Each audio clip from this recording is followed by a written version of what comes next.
So definitely it was a challenging role అండి. ఇది ఇద్దరిని అలా పక్కన పెట్టుకుని. బట్ ఒక విషయం ఏంటంటే అండి, ఎన్ని సినిమాలు చేసినా మళ్ళీ రేపు వచ్చి కొత్త సినిమాలో కమిట్ అవుతున్నామంటే ఆ భయం, ఆ బెరుకు అది ఉంటేనే ఆర్టిస్ట్ సక్సెస్. లేదు మనకు బోర్డంత. ఇప్పటి వరకు చిరంజీవి గారితో నేను ఎన్నో సినిమాలు యాక్ట్ చేశాను. రేపు చిరంజీవి గారితో కొత్త సినిమాలో ఫస్ట్ షాట్ అనగానే తెలియకుండానే ఒక చిన్న బెరుకు స్టార్ట్ అవుద్ది. ఆ షాట్ అయిపోయి తర్వాత బాగుందని అందరూ రిలీఫ్గా ఉంటే వచ్చే ఇది వేరు. బట్ అది దాన్ని బెరుకు అనటం కంటే మనల్ని మన సెల్ఫ్ సపోర్ట్, అది that helps us a lot. Keep it my boy, అలా ఉంటేనే better. Thank you sir. Brahmananda గారు సార్, ఇక్కడ లక్ష్మీనారాయణ హెచ్ఎంటీవీ సార్. ఇప్పుడు మీరు చాలా సినిమాలు చేశారు, చాలా రకాల క్యారెక్టర్లు చేశారు. ఆ గతంలో చేసిన క్యారెక్టర్లకు ఈ క్యారెక్టర్కు మీకున్న తేడా ఏమనిపించిందో, అంత ఇంపార్టెంట్ ఏమనిపించింది ఒకటి. రెండవది చెప్తాను, చెప్పండి. ఒకటేంటంటే ఈ మిగతా క్యారెక్టర్స్లో కూడా తాతలాగా ఎక్కడ బహుశా నేను చేసి ఉండను character. This is first time brother. దానికి తోడు తాతలా చేయడం అంటే ఈ క్యారెక్టర్కి తాతలా చేయడం ఒక చిన్న సర్ప్రైజ్.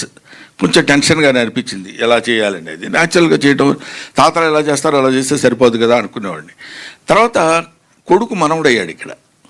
అక్కడ కొంచెం జాగ్రత్తగా చూస్తూ కొంచెం కేర్ తీసుకొని చేయాల్సిన అవసరం వచ్చింది. బట్ నంబర్ ఆఫ్ క్యారెక్టర్స్ చేసిన ఏ క్యారెక్టర్ మనం చెప్పడానికి ముందు ఒక దాన్ని ఏమంటారు, ఆ బిగినింగ్.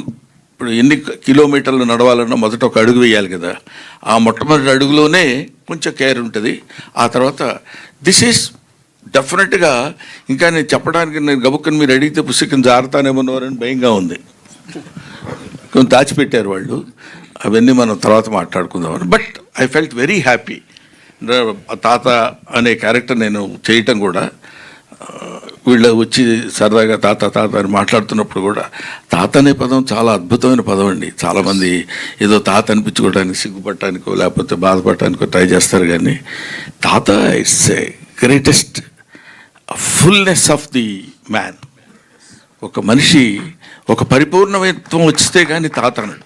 ఎందుకంటే ఆఫ్టర్ ఆల్ మనకు తెలియకుండా మనం పుడతాం. మనం పుట్టిన తర్వాత మనకి పిల్లలు పుడతారు. మనకి పిల్లలు పుట్టిన తర్వాత మనం మన పిల్లల్ని ఎలా చూసామో, మన పిల్లలు వాళ్ళ పిల్లల్ని ఎలా చూసినప్పుడు థర్డ్ జనరేషన్ వాడు మన దగ్గరకు వచ్చేసి నీకేం తెలియదు తాత, చెప్తే వినవేంటి నువ్వు అని మనవడు అంటున్నప్పుడు మన యాక్సెప్టెన్స్ అందంగా ఉంటుంది అక్కడ. వాడు తాత అని పిలిచి, మా మనవడు ఉన్నాడు, నీకు తెలీదు, నువ్వు బొమ్మలు వేస్తావు కానీ ఇలా కాదు, ఇప్పుడు లేటెస్ట్గా వచ్చింది తెలుసా ఇది అని వాడేదో 4 గీతలు గీసి చూపిస్తాడు. దానిలో వాడు బుద్ధి లేదా, నేను నా ఏజ్ ఏంటి, నీ ఏజ్ ఏంటి, నువ్వు నాకు తెలియదు అంటావా, నా ఎక్స్పీరియన్స్ లేదు నీ బతుకు అని వాడిని తిట్టడం ఉండదు. వాడు అలా మాట్లాడుతుంటే ఒక చిన్న ఎంజాయ్